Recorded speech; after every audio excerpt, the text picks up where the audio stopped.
Join me now on another adventure. No need to worry, I'll be your mentor. Before we get going on this wonderful trip, gotta stop at the roost and you better leave a tip. Say hello to my friends at the bar. When you come to this place, they know who you are. Pouring some shots, meet a new friend. Just when you thought that this was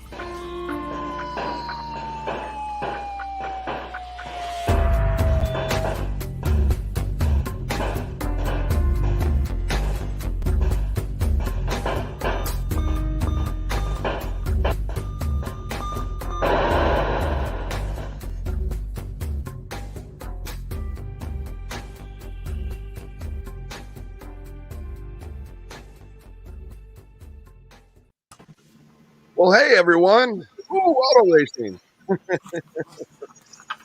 How's it going? Welcome to Astrosmashed Mondays, the only all television podcast. That's not true. We talk to Amico too, but every Monday at 7 p.m. Eastern or whatever your time zone is. So how's it going, panel? We got Jeff and Papa Pete. Hey, guys. Going great. Hope everybody had a good Father's Day weekend. It was we had some good weather over here in Michigan. It was fairly hot and humid.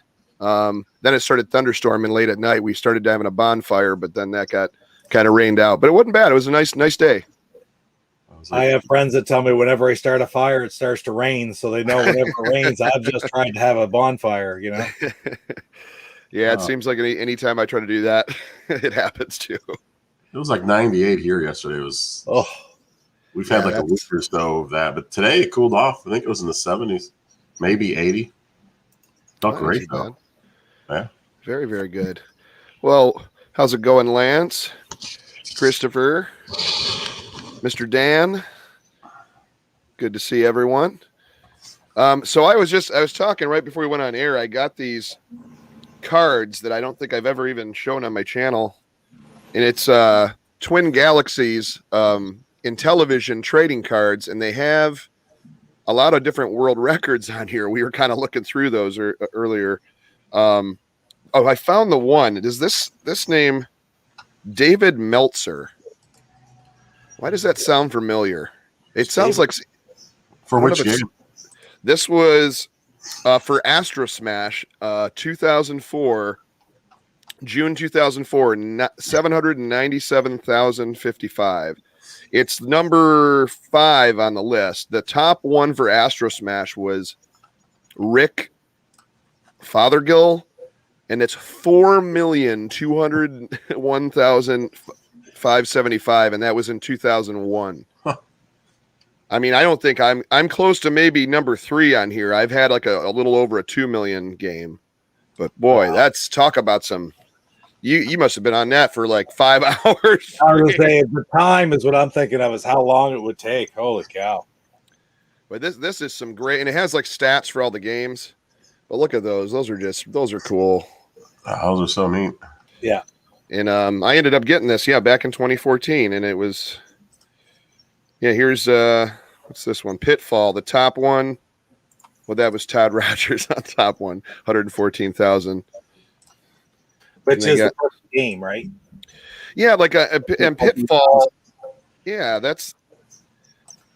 Yeah. So we got here. There's a cap. It's the same as in Atari, right? If you have the perfect game, all 36 items found within the 20 minutes without losing any points for falling or getting hit by logs. Yeah. Hey, we got another Jeff Go Game Go trying to get in here. Obviously that's not you, Jeff. So. Oh no, that's a picture. Oh, it's a picture? Oh, my God. Then I'm an idiot. Because it comes up and it has your name. I was like, is someone going to try to pull a Amico After Dark on me? Let me add it there. We were talking about the yes. Okay. Oh, that is cool. Yeah, I actually I either read that article on this or, they did a documentary on this, too. They did, yeah. That's what I saw. That's what I was talking about. Those guys are in that documentary a lot. I don't see him in this one though, Todd Rogers. Or is that him in the back of? I think he's there. I don't know. Wow! Look who's in front. Was that Centipede? Can't see. Centipede is there. Yeah. Yeah, I see that. Right. It's Billy Mitchell. Is that the dude that was supposed to be like the Pixel, the Pixel movie was based after, sort of? Or am I thinking of a different guy? The Donkey King of Kong guy? Kong. King of Kong. King of Kong. That's what it was. That guy. Hot sauce guy. That's Oh yeah, hot sauce. What's he say? I would try it. Meltzer, the wrestling writer. Yeah, Dave Meltzer is a wrestling writer. Yeah, one of the most famous, probably the most famous. He's on a lot of the Dark Side of the Ring shows because he's so knowledgeable. Wow, He's on pretty much every one of them. He's all over the place. Yeah, pretty much. Yeah. That Would is it be cool to have been a kid and then be in this picture? I know, and especially with the arcades, and they had to literally dolly those out to the middle of the street. I mean, you couldn't even have faked it then. So the kids leaning on the Mike. arcades are the ones who at that time held the record for high score, I believe. Wow. I believe that's how they did it. It's kind of interesting that Billy Mitchell's not with Donkey Kong. Yeah, watch 2 million hours of Amico YouTube episodes. Yeah, right. And then you got Tempest too, which is a really cool machine. I do have one of those, but right now it actually burnt out, so I got to see what's going on with it. But I think that's like my most valuable machine, but it's also one of my holy grails, so it's probably one I'll never sell. But that is interesting. That is cool. Yeah, there's like so many like cool, and you think, and there's also some games that just have statistics and history because you can't. I don't think there's no high score. Well, to be honest, they even had poker and blackjack had a high score. So I think the top you could get was you couldn't get 10,000. It had to be 9999 or whatever. Yeah. So there was like I think two people that had that. Oh, here, Twin Galaxy World Record on auto racing on track number 1. The top one is 4. Wait, what does that say? 4. Well, you think I could read, right? 3. That must be 3. They have like a decimal in the wrong spot. This must be like a misprint. They literally have like a comma, 2 numbers, a decimal, 2 numbers, and another decimal. Like what planet is this on? It looks like 521,000, but that could be wrong. I don't know. That's weird. That's a weird looking one. Yeah, Las Vegas Poker and Blackjack, the top.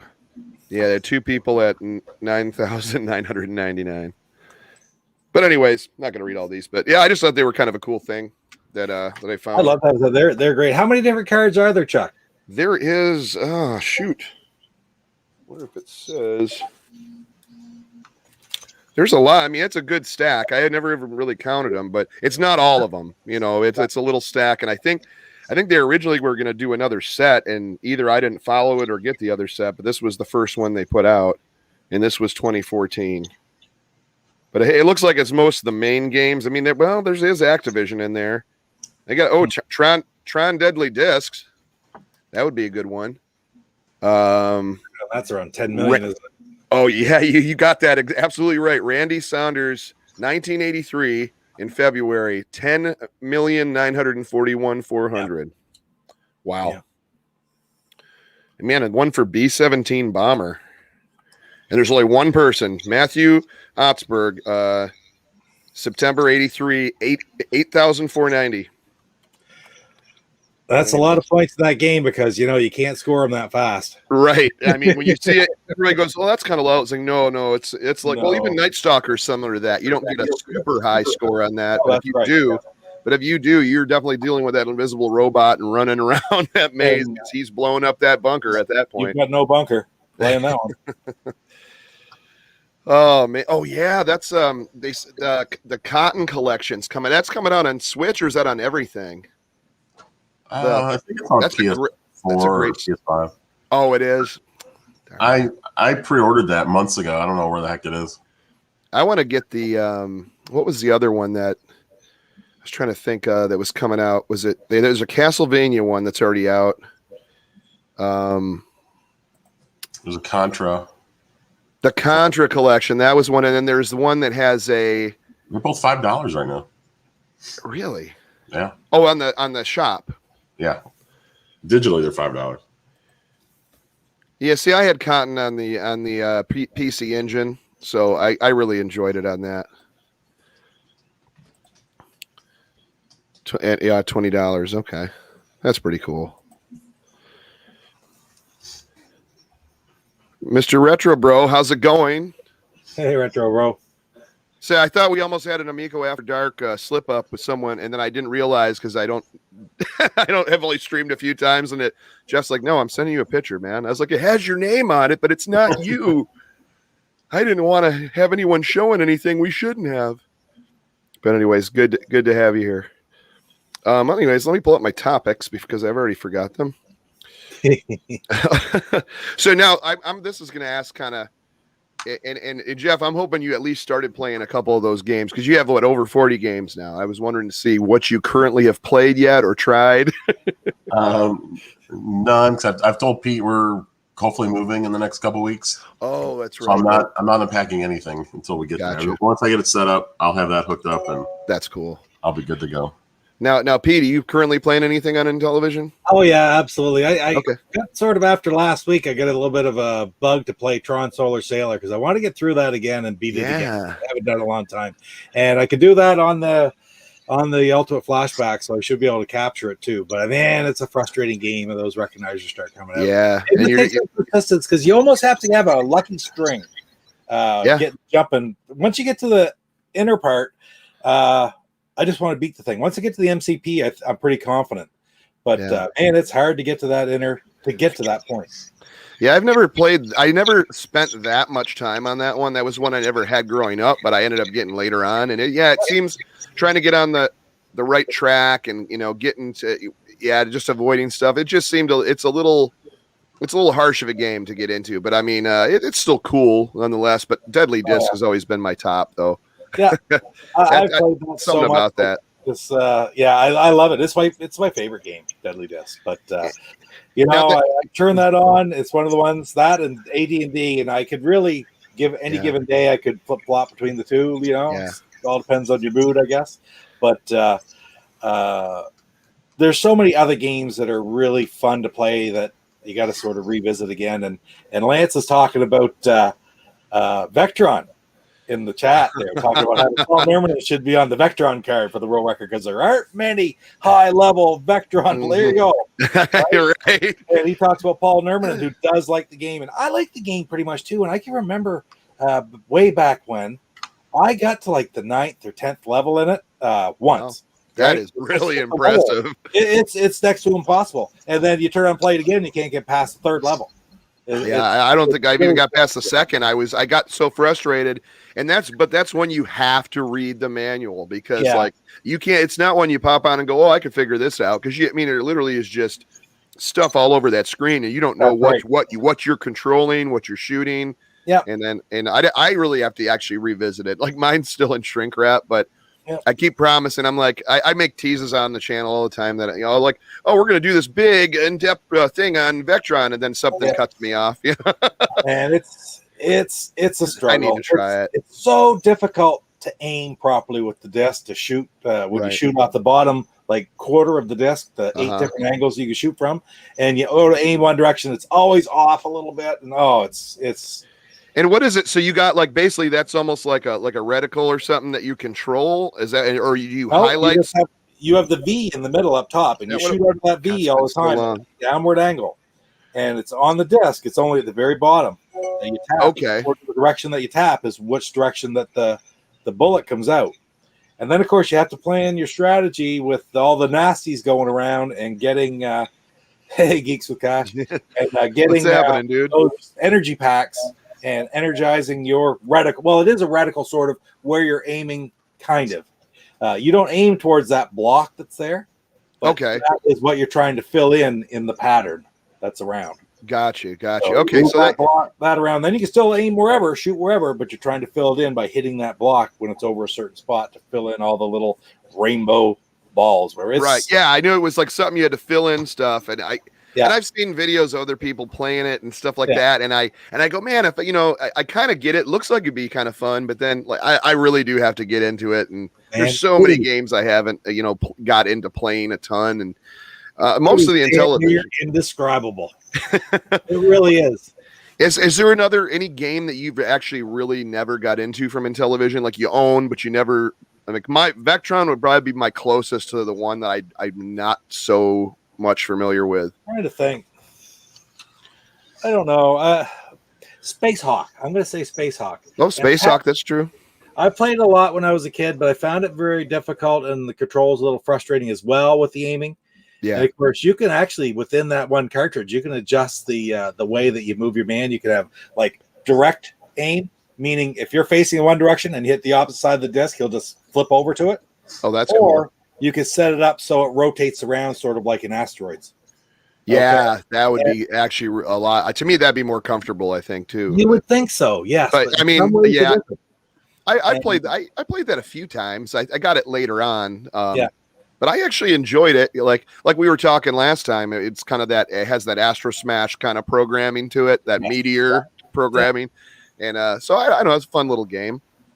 You know, another game but just didn't play much, you know. Right. Now, are you have any thoughts on Buzz Bomber? Either that's another game a lot of people are like, I hate this game, or it's the best. I think I love that game. I mean, growing up, I had it. Yeah. So, and I did not. We did not have that one at all. I never played it until probably within the last 10 years for the very first time. And when I started picking up some of the older games, and yes, I've played it. I'm not a huge fan of it. I'm not a huge fan. So that being said, you know, a lot of these games, you look back at the older games from back in the era, and you look at it with rose-colored glasses because you remember playing it when you were a kid, and you play it as it wasn't really that good. If I had had it in 1984, I might have thought it was friggin' fantastic. It'd be one of my favorite games today. So that's awesome. It's playable. It is playable. That's important. And factory sealed Space Hawk. Not sure if it's even worth opening and playing. I got a story on that one. This one right here, this copy of Space Hawk. Yeah. A little bit of dust on. Is that the one? No. I think it is. Yeah, I think it is. No, it can't be. Anyway, my pickup video number 61. I think it was this one right here. Okay. Luke sent me a few games. Just as a present, he said everybody should have the thrill of opening up sealed Intellivision game. So I did on that game. He sent me a copy of Space Hawk, and I opened it up. And what was amazing about it, the most amazing thing, and he told me it would be like this too, is when you crack that open, even in 2020 when I opened it, it still had that brand new game smell from 1982. That's so great. See, I might crack open Vectron because those are not that expensive to re-get. Just to have that experience. Another one. And who was that? That just George. Was it George said about the that had the sealed? He has the sealed Space Hawk.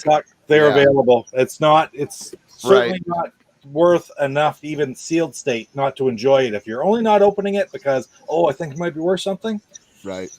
It's worth just playing and enjoying much more than 100%. And then you get the little manuals and the inserts, little warranty cards that have been locked away in there. Yeah, catalog, right? You said catalog. That's with everybody in front of the TV and the lights kind of shining at the family. That's not the copy. I don't know where it is. But anyway, not that it matters, but anyhow, it's it's insane. With I was trying to read somebody else said about factory sealed games. Yes, it's been sealed a long time, so if you do want to keep it, I understand that, but it's not going to be worth a whole lot. Pete, you should have gathered your kids around and said, "Hey, you want to see what 1982 smelled like?" Really? And my kids at that point, fantastic. What do you think we care about 1982? Said OEB Pete would open it. He opens every box. That is true. That is very true. Yeah, there you go. Yeah. Yeah, so he has a lot of sealed games. Yeah, those ones I might even maybe that would be something I could do a video on. Everybody wants me to do a Vectron video. Maybe before I play it, I'll open it up and I'll smell it. No. Now, here's just Chuck. I don't know if you've caught him or not. He's been on some of my streams coming into the chat, named David Camacho. And Jeff, you remember David? Oh yeah. Yes, he's actually comments a lot. He's collecting. He's doing a complete sealed Intellivision set is his goal. Pretty ambitious, but he's got like 60 some different Intellivision games right now sealed. So he's doing really well with it. He's putting some videos up now and again of the new ones he gets, and he has got a lot. Yeah. Oh, it's great. Yeah, that is one. I would love to do that, but then hey, look, it's Perry. It's Perry. That is awesome. David he just got a sealed one of his last videos sealed. Was it Jetsons game? Oh, That's right. That's awesome. Yep. An old seal set. Okay, yeah. I mean, I really like. See, that's another one I got to get. I've only got the Bits and Bytes, Mr. Basic Meats, or whatever it's called. That's like I never had. My one sister had a. Almost, I think all the computers, and she had the ECS set up with everything. I've got to hit her up and see if she still has that packed away someplace. But boy, that is one thing I never played, and I kind of saw footage of that World Series baseball because you just got a sealed copy of that. That's not sealed. But a copy of it though. Yeah, just a copy. I like it. I don't enjoy collecting sealed games because I always feel guilty opening them for the most part. That was why when I got that one from Luke said, "You have this. I gave this you so you could open it." And I thought that was great because that's what I want. I don't like collecting sealed games because you can't open them, and then it's bad enough that my games sit on the shelf the way they are, and I don't get a chance to play as many of them as I like to. But when they're sealed, that means that if you're collecting sealed games, you never intend to play them. Right. And I don't know. It's just something about that I don't care for. I can understand if it's an investment or something. Like, okay, I can, but I'm just not big on sealed games. Yeah, I'm really not either. The only ones that I have, or the reason I have them, is just they happen to be sealed when I was going to collect for them, and I either had them before, and I'm sure when I'm ready to play. I mean, I think I got I have a Star Strike, but I played Star Strike about 1 million times through my childhood. So when I picked up one to fill the collection, I was like, I got a sealed one. It just happened to be sealed, and next time I play Star Strike, if I have to break the seal, I'm going to do it, And the thing is about a game like that, you'll probably find another copy somewhere for $10 or $5, a card or something. Then you never have to open it. Yeah. I just don't chase it. It's funny you said the only ECS game you have is the Mr. Bytes or whatever it is. Yeah, Mr. Basic. I have that one. Yeah. Right. I don't even know. Is that just a basic program? I see even that. I'm guessing it's just programming in Basic on Intellivision, right? It is, but with some mini games too, I think, on it. Oh, okay. No, mine's sealed. It's like I just happened to find one online one day. It was like $12 at an auction. Oh my God, I'm gonna buy that. And I won it. That's great. And it's like it was sealed. So whatever. Yeah. I really at that time I don't think I even had an ECS. So sealed Carnival versus Sharpshot. I think my Carnival's open. I have a sealed DK Junior CBS edition. Lance, the two worst gays possibly. Rick Reynolds' favorite, right there. Oh, digital before, yeah.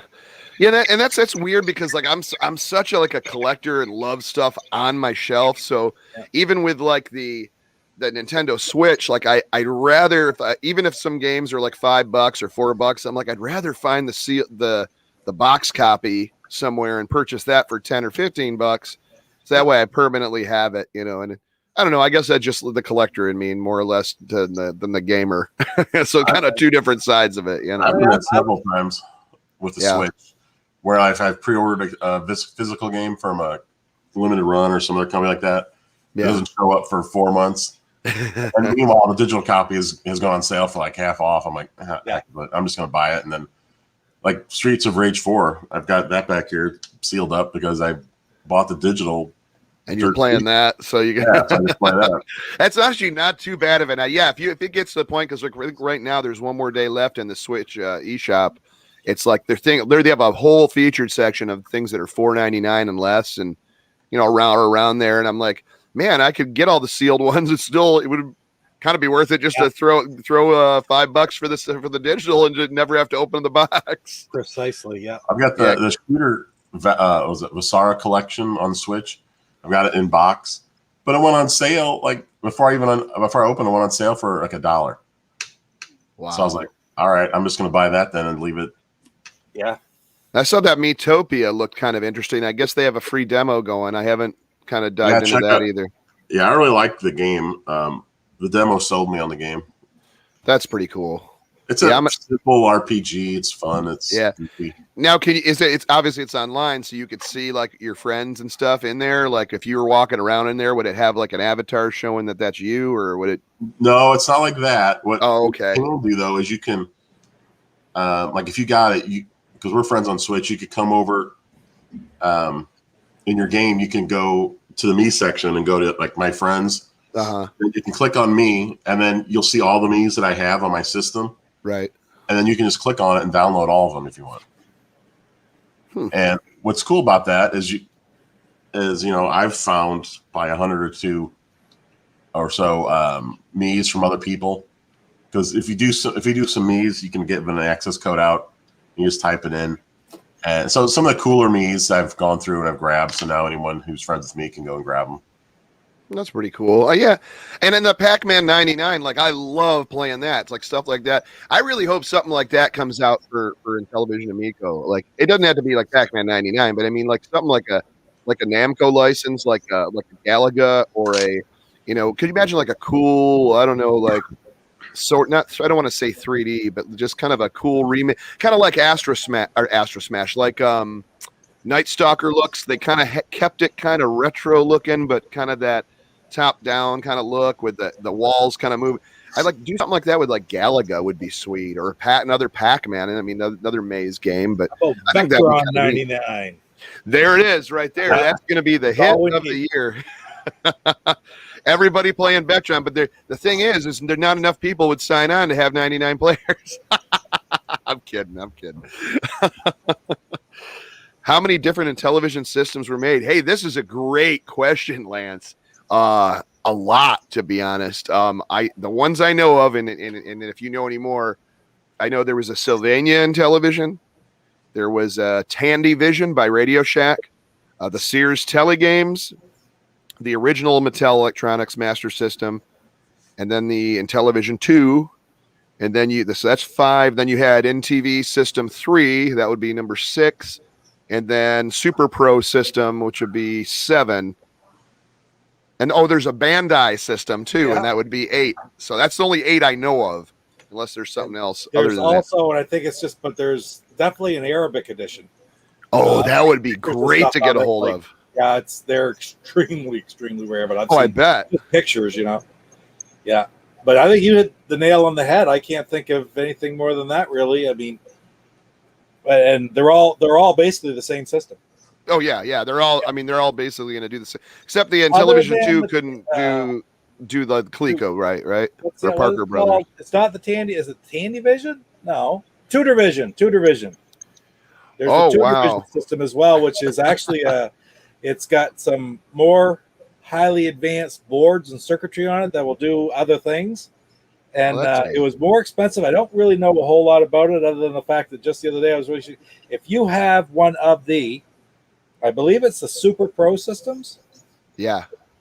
The Tudor Vision didn't really pan out very well, but they had all this stock left. So they just basically dumped the Tudor Vision stuff over and used it. This is when it was INTV, and used it to create regular Super Pro systems, which was like the sports-based system. Right, because that's when they came out with all those sports games. Have a Super Pro system that you just paid the same price as anybody else did, but it's actually a Tudor Vision, which is a more powerful system. And I've always wanted a Super Pro. Like I do kind of want to get them all. Like right now, the one I'm currently playing stuff on is my System 3, which kind of sat for a bit because it's in such great shape. And then my one went out, didn't go out, but the connector started getting really loose on it. Yep. And so I was like, well, that moves to the shelf, and I dust off the NTV3 and that one I love the look of it. I wish it had the raised bumps on it, which the Super Pro or I think it was Super Pro system had the raised bubble letters that were black, the black and silver. Yeah, I think so. As opposed to like the flat ones, like on the Intellivision 2. Yeah, like this one. Yeah, the Intellivision 2 had it flat, because this is my System 3. That's flat too, right? And you could see it's like extremely like a printed. And I like the bubbles because because most of my games I can play without overlays by feel. Yeah, like especially baseball. It's like that's the flashback, which of course, I'm glad they went with the old style. Yes, me too. Yeah.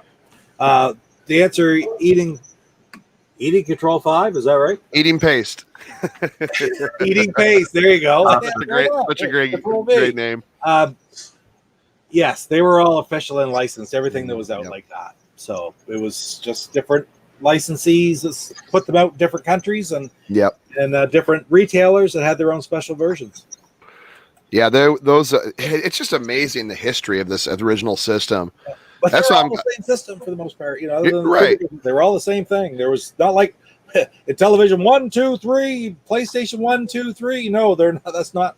Yeah, right. Yeah, it was different back then. Yeah. Well, I mean, even the 2600 went through a few different iterations. Absolutely, yeah. And then, of course, then you can't even. They have, what are they on Flashback 64 now? Like they have so many flashbacks they went through. Oh man, like they had one that had.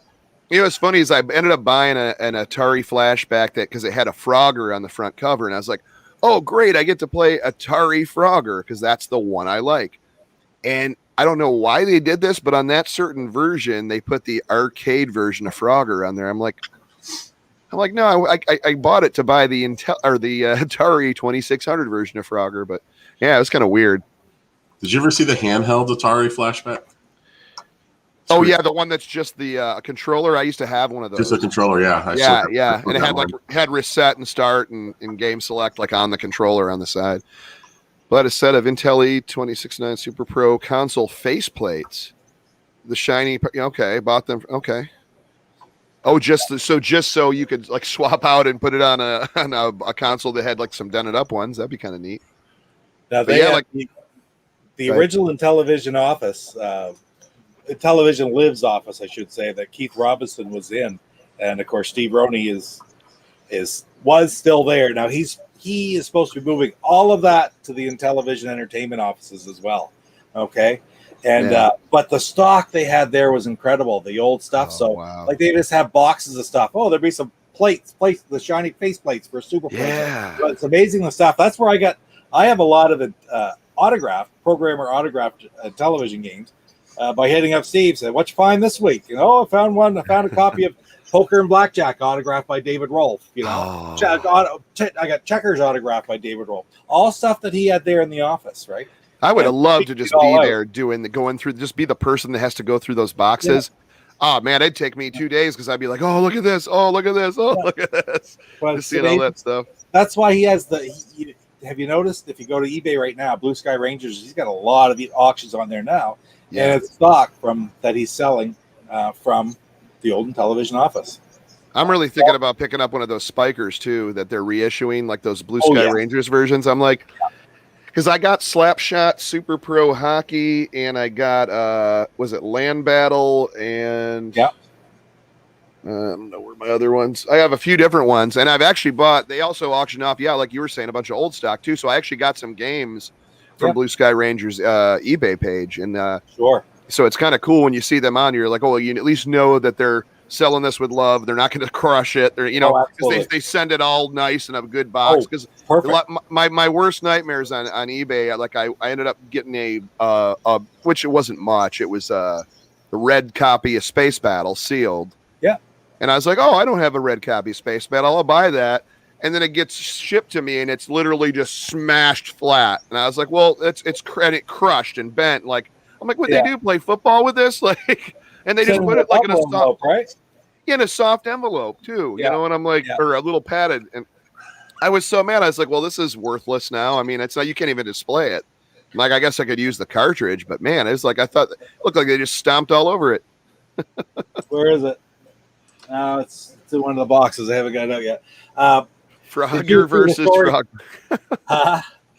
Frogger versus Frogger. I would go for that's a hard one. Anyways. I'm not a Frog Bog fan. I enjoy it. I like it. It's a great game for kids. We didn't have it back in the day, and it's fun to play, but it's not Frogger. I agree. Eating paste. It makes me rage too. This is a sad friggin' story, Chuck. I don't know if you saw it or not. The Intellivision collector Luke Boudreau, of course, is picking up things all the time. Yeah. And he made a post one day on Facebook basically in a rage because he had bought a pristine copy of Coleco's Turbo. And you know how hard it is to get Turbo. Yeah, I do definitely don't have that. To him in a bubble mailer.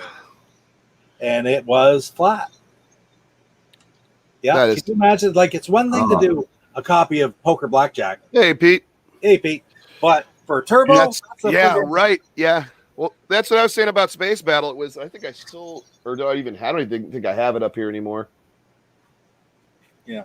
I couldn't even display it. It was so bad. I think I just ended up keeping the cartridge overlays and threw the box. I mean, the box was just literally just demolished. I'm like, I can't believe that.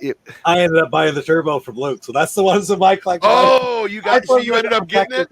Oh yeah, I mean it was toast, but I'm happy to have it. I put it in a protector. You got it though, yeah. It sort of shaped it back up, and that's mine. That's great. I'm happy with that. I got, and that's kind of, you know, I doing like arcade stuff. A buddy of mine, he was, you know, a lot of times, and you got to be careful. But if you get just the box and you maybe lay it out all flat and then kind of wipe it down with like a sponge, but you got to be careful. It can't be much, just to moisten it a little bit. Yeah. And then put like a phone book. Well, you don't really have phone books anymore, but something heavy on the top. Yeah. And have it weight it down and let it dry out for the day. Pick it up, and then you could fold it back together like a box and then put it in your clear, you know. And so that might be a way to kind of help. It'll, you know, if you have something that's beyond recognition, especially if it's something good like that. If it's not worth, you know, it's worth the chance no matter what, you know. But yeah, I agreed 100%. Man, if it's a bubble mailer, I mean, yeah. Xbox games, okay. Don't please send me $150 Xbox game in a bubble mailer. What do you got there, Jeff? This isn't something I crushed, but I ordered Ultraman. See how I don't know if you can read it. It says Funko Pop Ultraman. Oh, okay. But when I open it, this is what was there. This is not Ultraman. Oh, of course that isn't. What the heck is that? Amico Toga from My Hero Academy. But wow. It's got this little Ultraman label. I was like, what the heck? And I went on eBay. It was not eBay. It was Amazon, and that seller had all negative. Oh, that's a good tip too. All negative replies, and I've never even thought about checking out the sellers on Amazon. It's Amazon. It was Prime. I didn't think twice about it. Yeah, usually you'll get expected at least to be, you know, shipped accordingly, and eBay's usually a little more shady on that type of stuff, but. That's true. I just it's funny because we were all talking off air. I forgot after whatever panel it was, and about Funko Pops and looking at all those Funko, and I ended up getting a Freddy Krueger Funko. It's like the only one I have because I have a whole Freddy cabinet of all like Freddy Krueger movies and the dolls and a bunch of other stuff. I really should do a video on that too. But yeah, so I was like, I'm going to get a Freddy Funko Pop. But like a couple of them, depending on what you got, like they had the one from Nightmare on Elm Street 3 where he has like the hypodermic needle hands. And that one was like a couple $100 or something. It was over. I was like, oh, but then I was like, I'll just take the regular one with the fedora hat. And that one was like $20 or something. Wow. But I can't believe that those go for so much. Some of the prices, yep. Really got to get certain ones. It'd be great to have a Crow could do a crash course on him someday. Eh? He's the expert. I think we were all talking like after, it must have been after All Access one of those days, and we were just talking, and we started asking about Funkos, and we started Amazon and Funkos, and I'm like, oh my God, some of these things, because I was going to do like the horror set, like have like get like Freddy, Jason, Michael Myers, you know. Oh yeah. And then some of those were just too much. I wanted to get Ash from the Evil Dead. And with a little chainsaw arm, and I go, oh, I'll get him. And they're like, no, that's $170. I'm like, okay, forget it. Yeah. I was like, I got the cheap Freddy Krueger, the basic Freddy Krueger, and put them in my cabinet. I got to show you my newest one. I think I already did. Oh, that's good. Somewhere online. I just happened to pick this up because it was extremely cheap, and I love that movie. Santa. Oh, that's wait. What is it? Santa what? Oh, oh my God! It's Dan Aykroyd. Yeah, Santa Lewis. Oh, and he's got the big chunk of salmon that he was chewing on. That is great. So I saw that. I said, "Oh, I gotta have that one." Yeah, it's weird because exactly. We can like, and I'll see stuff on there. Like I was like, I could go down this wormhole. I'm like, oh, I want that. Oh, they got this. Oh, they got that. They have pretty much a Funko Pop for anything anyone's ever been into. And I think that, I mean, That's how they sell them. That's why all of us at least have one. I picked that up and I put it down, I think, 3 times before I finally bought the stupid thing. And I'll tell you another one that I saw up there last week that I think we were all together talking about is I saw that damn Stretch Armstrong Funko Pop. Yes, Oh, yes. yeah. And I almost bought that one too, but I didn't. I think they have the Green Monster stretch too. I think, or was it just that, regular? Yeah, I would love to pick that up, but it was not there. I didn't see that one. Just the Stretch Armstrong itself. So, but it's funny us talking about it, and then bang, I walk into Toys R Us, and there it is. Toys R Us, only in Canada. Wow. Yeah, I heard Toys R Us was. Oh, what's that one? Oh, there's Ultraman. Ultraman. Oh, Ultraman. Yeah, I actually ordered 3 of them. 2 of them came in correctly. Father of Ultra. Father of Ultra. Oh, wow, look, there's 6 of them. That's cool. I don't know what those 2 weird ones are. Alien, Baltan, and Kamagon. Huh. I mean, I used to watch Here goes Coco. Oh, I was going to say, watch out. Coco coming. Give it down. Please hand me the cat's ass. Yeah, right. You want down? Or They make Rise of Skywalker Funko Pops. Put it this way. If they do, I have an address in St. Louis that they can be mailed to. Bubbles agree. Stay away from my own safety. Yeah. Absolutely. Do you know what that means? Check that one. I don't. Yeah, I'm trying to. Bubbles in the. No, I don't. Why don't I know that? Or maybe I do. The Green Bastard from Parts Unknown. Oh man. It's for the Trailer Park Boys. It's for the Trailer Park Boys. Okay, now I know of Trailer Park Boys, but I only watched maybe half of like the very first season, the very first run, and then I kind of stopped. No, you didn't really get into it very much. It was and I think it was the camera work that kind of threw me off. It was so weird with like almost like a VHS camcorder look to it. Exactly. Yeah. I know, like everyone I know loves it, and I do. Maybe I need to jump ahead to like season 2 or 3 and just kind of check it out a little bit more. Well, it's only 6 episodes, so I mean, it's not that much of a right at all. But I am right here. I'm just finding something here to show you. Talking about the Green Bastard. But yeah, those Funkos though, when and there's so much stuff like that. Like we were talking about hockey jerseys. There was the geek jerseys. And they had like a million different things. I'm like, man, I can't spend this type of money. Like, I want it all. But they had like a Stay Puft Ghostbusters one. It looked like a sailor suit. And it had like every one of them's like a hockey team they put on there. So it was like the something Stay Puffs. And I was, or the something toasted marshmallows. I was like, oh, I want that. And then they had like a Megatron one for Transformers. So what do we got here? Oh, the glasses are so great on him. Like he was a silly character. Oh, you got the autographs. Oh yeah. Yeah. Oh, that's cool. That is really cool. Very best ever come out of Canada. That's so cool. That and what was it? Edie Pace and Letterkenny. You gotta love Letterkenny too. Letterkenny, I watched a few. My buddy, when I was still working, that was a little over a year ago, a little more than a year ago. He went and saw them. They were doing a live thing here, and he went. And he's like, oh my god, I watched it. He's like this huge fan. He went. I was like, okay, man, I'll check it out. Like he was like, oh, you have to watch it all. It's amazing. Chuck, how are you now? Good, you? Not so bad. Yeah, no, they had some good dialogue in that because they were all. I forgot. I was like the very first. I don't even know. I'd have to rewatch it. I don't remember much, but but it was more entertaining to me than the Trailer Park Boys. But like I said, I didn't really watch as much of that. So I'm not saying that it wasn't funny. I think it was more the camera work. It was funny because I think remember he was coming the very first season. He's coming out of prison or out of jail or something and coming back to that park. Then you got the one dude that never wears a shirt, which is funny. And then, of course, the guy with the glasses, and he's got the cats. And or I think he had a bunch of cats, or was he living in a garage or a shed? Or in the shed. That's Bubbles. Yeah. Oh, that's his name's Bubbles. Yeah. Okay. Yeah. So, oh my God. So then you're saying that was a Funko Pop? Oh my goodness. I don't think there are Trailer Park Boy Funko Pops, but I've never checked either. I don't. Oh, there's everything. You know what would be sweet is if Intellivision got some Funko Pops. Maybe a nice Burger Time hot dog. Well, that's not really them. Or how about an Intellivision bowling purple guy? Yeah, really. I think that'd be kind of cool. His block head was bigger.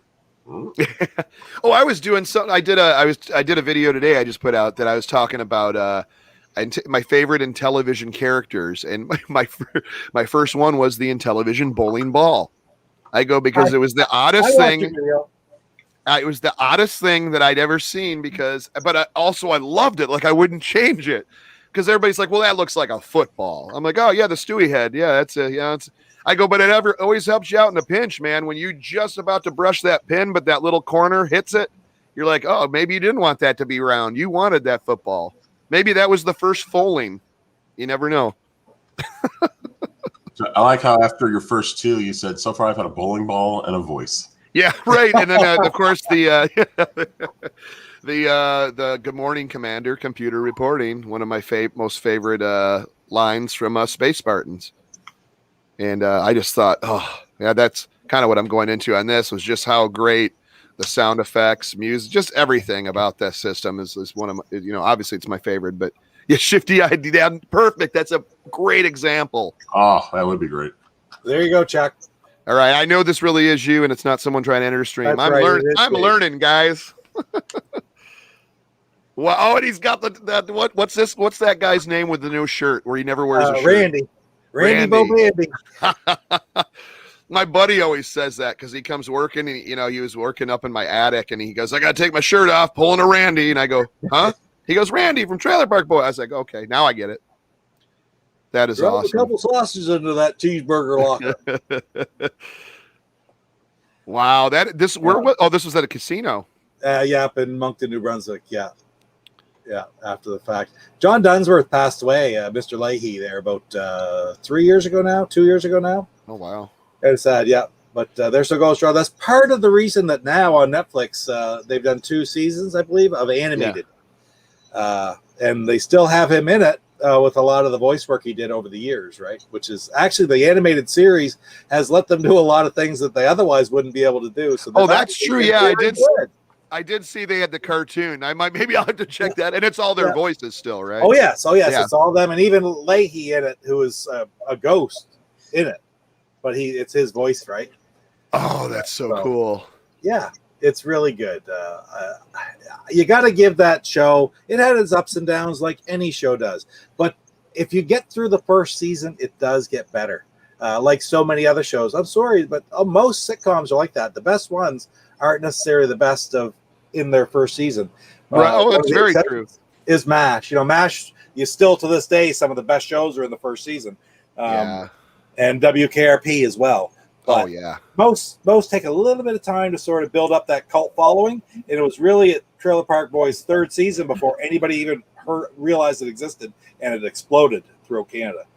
So I love this, George. 84 was a great year for me. I was 16 and life was good. I'm kind of old, born the same year as Tommy Tallarico. George, that's you and me both, buddy. It's Jeff too. Hey, I'm about to be 46, so I guess I'm getting there. Just a pup. I'm just a pup. Just a pup. Hey, now Pete, this is a good question. Sorry. Was the bowling ball the same sprite as the Treasure of Tarman eye mural on the ground? See, Tarman was one that I didn't play as much as the original, so I'd have to go back and look at that. So yeah, that's a good question. Yep. Oh, cool. Yeah. No, yeah. Anyways, going back to that, like that stuff is what's to say? Watching YouTube streams. What were you about to say, Jeff? Oh, yeah, you were about to say something. I'm sorry. I'm like trying to catch up on this. I looked up. There are a lot of Rise of Skywalker Funko Pops. Wow. I'd buy a bulk lot and have them dropped off by dump truck to Viking Stew. I'll take one of these. I'll never watch that. Oh, I don't if mind only- those movies. I mean, I don't. I mean, I have favorites and not favorites, but I don't. Precisely. I don't. I'm never gonna unless it's really an atrocity. Like episode 1 was pretty terrible, but I enjoy it still. You know. Same here. Yeah. But I mean, there's certain scenes and certain characters, obviously, that we don't like. Mostly universal on that, but yeah, I mean, it's you know, there's still. I mean, it's like if you want to see the continuation of those stories, you're gonna watch, and I mean that's the way I look at it. I couldn't not know, you know. I agree, 100%. Like when that new Ghostbusters came out, or the remake or whatever a few years back. I mean, that was one I was like, with all the SNL girls, I was like, that's one I didn't care. I didn't even care to see. Like I was like, I'm not missing anything. It's not the same story, you know. But same with like the Nightmare on Elm Street remake they did. It was kind of like, I was like, it's just another one where they just kind of went off to left field and just kind of didn't hit it. You know, I'm like, when you got all the people on any type of original movie that can easily be brought back, why would you want to do a reboot? I don't understand reboots on that. And that I understand something that's so long ago that everybody that ever was featured in it is way dead and gone. Yeah, you maybe reboot a franchise, but like a Dracula or a Frankenstein. But yeah, when how would you, Robert Englund's, I guess now I heard he's signing on for a new Freddy, but I don't know what they're going to do. I was listening to that on the radio the other day. They're talking about saying it's going to be kind of weird if he's chasing around high school girls. Well, I mean, Freddy was also always supposed to be a super old guy, so now he's just a super old guy playing Freddy. So hey, now he doesn't have to use as much makeup, right? No, that's true. Maybe gonna walk her with those tennis balls on the bottom. The 12, yeah, right, yeah. You have a red and green striped tennis balls. The 12 days of Rise of Skywalker Christmas. Oh my goodness, that's too funny. Oh yeah, but back to this. I was saying about like there was I forgot what my other things were, but yeah, like Shifty Eye Dealer. Like if they did like a Funko Pop set for Intellivision, I think Shifty Eye Dealer would have been great. That was a great thing there. I'm trying to think like your robots from Night Stalker would make great Funko Pops. Yeah. I mean, I guess the ship for Astrosmashed is pretty iconic too. Yeah, the straight Running Man, of course. And then, of course, the Running Man. But man, I would love to have a Shifty Eye. That is like probably the best Funko Pop idea I've heard. that'd be pretty sweet. Anyways. But then I'm biased because I always like anything in televisions. They make it, I will buy it. I'm the same way, so I'm always gonna like it. I like this topic right here. Yeah. This is and another thing was like, what about the bet? Yeah, to me, it had a lot of the games had and they were simple music and simple little tunes, but there's some that are so iconic, and to me it would be the game over screen on Shark when it's like do do do do do do do do do do, and then of course the Snafu music is pretty darn legendary. This one, yes. It is, and I don't. Can you hear me over the music? Can you hear me? Totally. The speakers are coming through. I don't know what's playing, but it's like this is a very early game and one that I never had. And how it's got some of the most iconic music in the whole system. And I just sort of missed it, you know. Oh, then there, that was going into Snafu. That's all Snafu. Or that gameplay. That was the gameplay. When it starts. Because then the snakes did it. And this, you're talking about music, and this is, we talk about sound. Shark was similar, but it was, the Shark and Game Over was like, was it did it? I can't remember now. Now I got the Snafu in my head. Oh, great point. Thunder Castle music. Here it is. That's the one.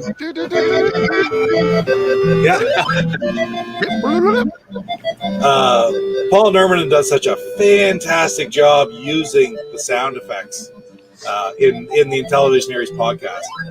I've got this right here, Television, and that came from Steve Roney at the Blue Sky Rangers. Not too long ago, actually, but he doesn't have very many of them. I know that.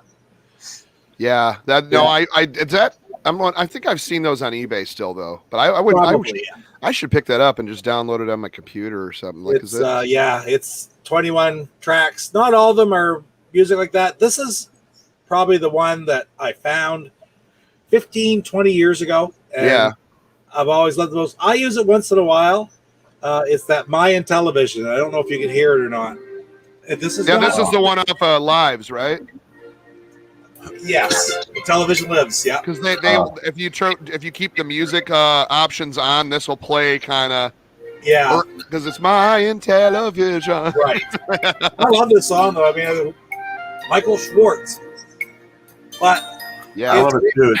yeah. This was on Intellivisionlives.com for a while. That's where I. My friend, Yeah, music my video friend. thing. I thought the day. Oh, such. Yeah. This reminds me of like going into when the Intellivision Lives dish, you go into the arcade and you pick all your different categories, and this is playing. You see the neon pizza sign, a little cocktail game, and Yeah. Oh yeah. very cool. But it did have great. I mean, it had great music. Ride of the Valkyries, Lance said that's fantastic too. I love the Ride of the Valkyries in those two games, right? You know what I mean? As far as the Eating Pace was talking about, what is the technical specifications of Intel? I'm not too sure. I can't really tell you. That's like a Tommy question. Yeah, he would be able to definitely tell know. you. How's the Intellivision game? Oh my god, I still have not opened it. It's literally complete inbox right back there. I have not got a chance to do that yet, which I hope to do soon. I'm going to see if I can put it on my projector screen and then take a video of that and play it because it looks fantastic. I just have not popped it in yet. Pete, you're gonna hurt yourself one day. I got a weird red thing. We went and gave blood tonight just before the show. I was wondering. I was like, oh, is that some new ink or something? No, that's my. I donated Canadian Blood Services. Oh, cool. And the first thing they told me, don't lift anything heavy tonight. Oh. And look, it's trying to get out again. Oh no, she's just trying to get comfortable. Okay. There you go. That's awesome.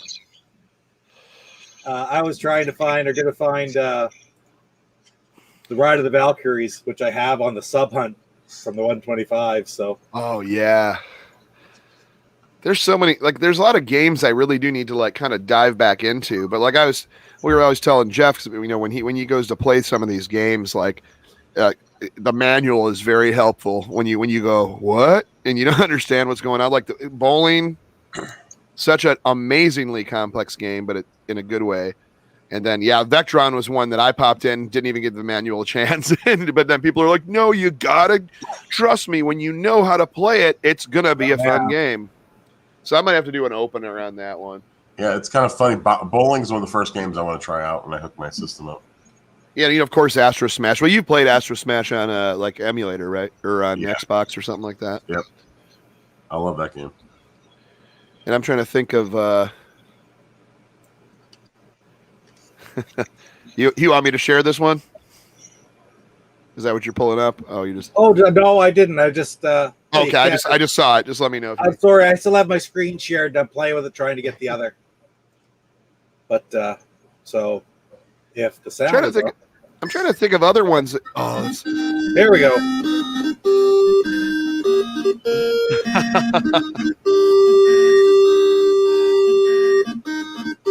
And you gotta love that. I remember first time I had never played checkers, didn't know it was in checkers at the time. And we thought that was the best ending ever in a video game, right? Dude, I haven't played checkers since I was a kid. Yeah, I played it for the video quite a bit. It took me a while before I could win a game, let's put it that way.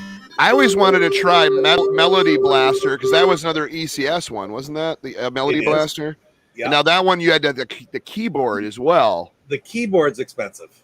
Oh, I can only imagine that's insanely expensive because like but can you actually make your own songs in a certain way or do you just play along to something else? No, my understanding is that you can. I'm going to play a little something here for you now. All right. If you don't mind. Not at all. That I found on one of the sites you could download the ROM. It's going to take me a moment to find it. But I should be able to come up with it here.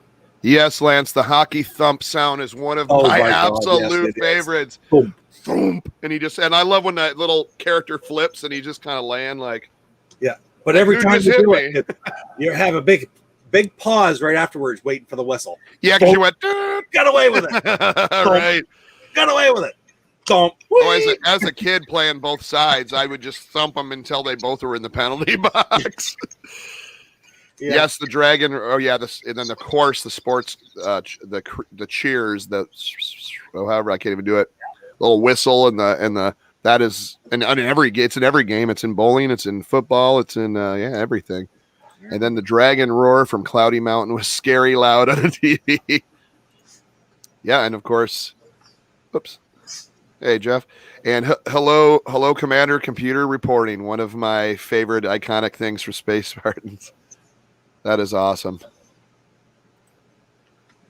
Yeah, I they have such great sounds, and yeah, but I always wondered if there was like a way. I mean, I know the programmers could do it, but I would just love to learn just to do music on there, because that would be cool to just write your own Intellivision songs.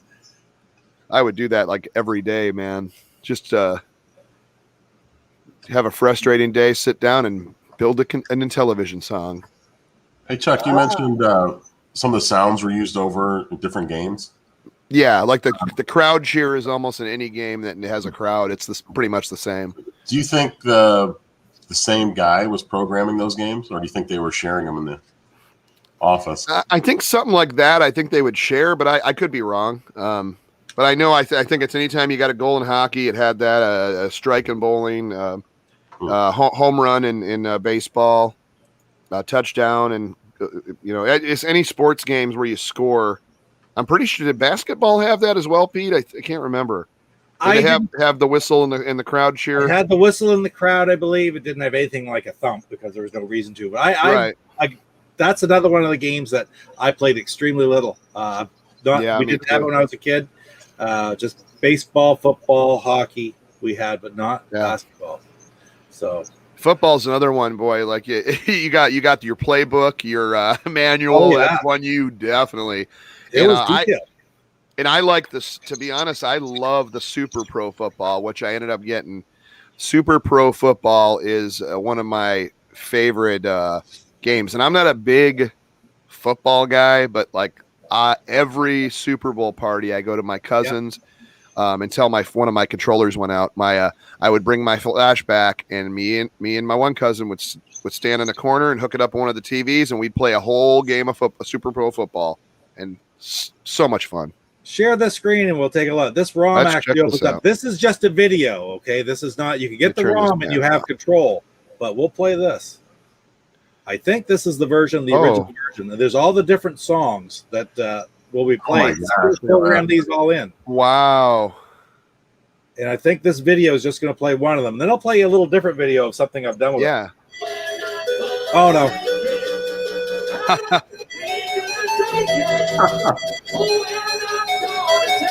I played the wrong one first because there's no lyrics in it. I took the lyrics and melded them over top of it. The singing.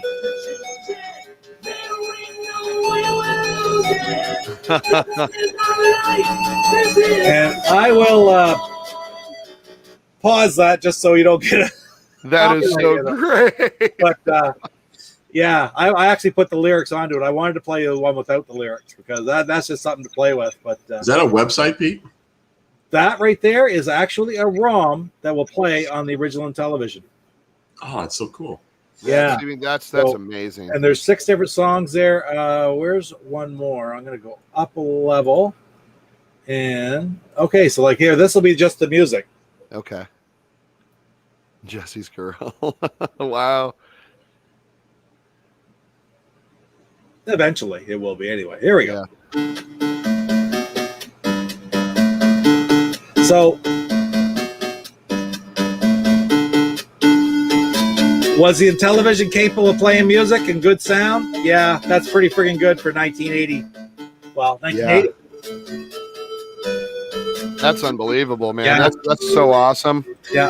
That goes back, going back to even say, you got all these homebrews now that are just amazing looking. And when you spend enough time and love on it, I mean, imagine if every game got as much love as these homebrews have now. Oh, that's so true. When we were growing up, like that would be the Intellivision would. I mean, it would have just kept. It would have been the Nintendo. It would have been that. Because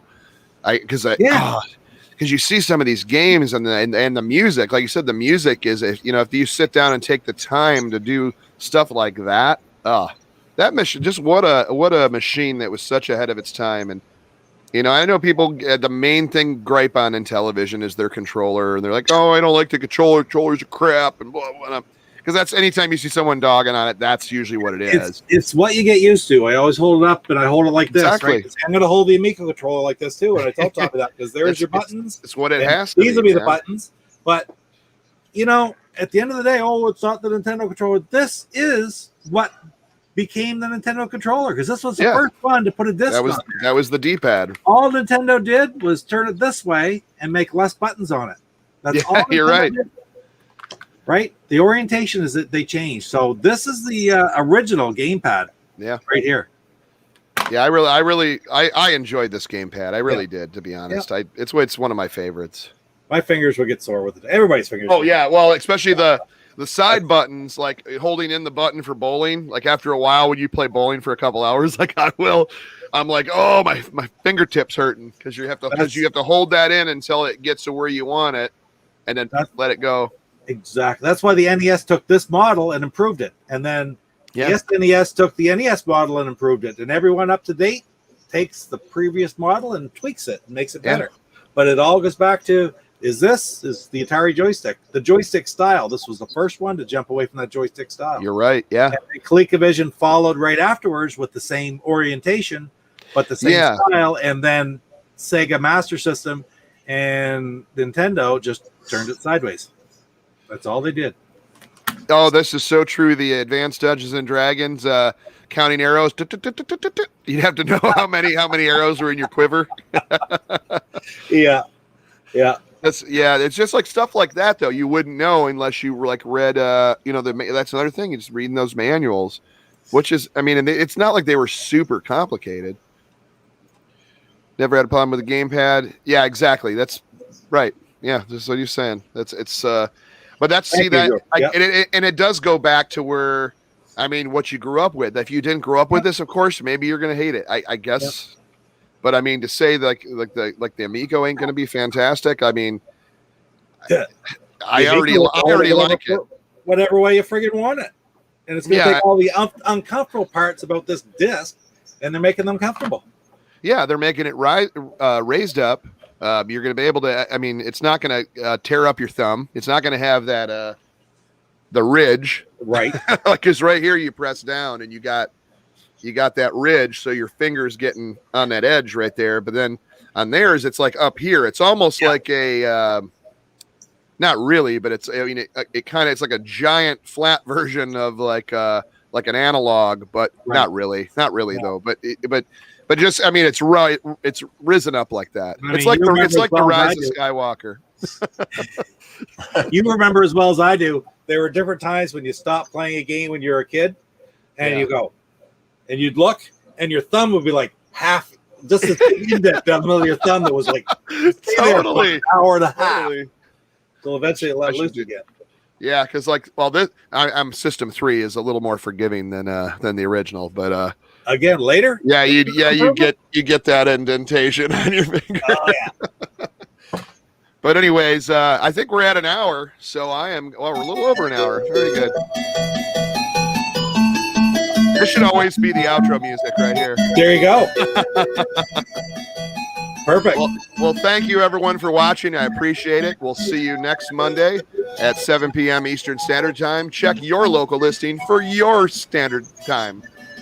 Thanks for joining, guys. Take care. Thanks, everyone. Thanks, Pete. Thanks, Jeff. We'll see you. See ya.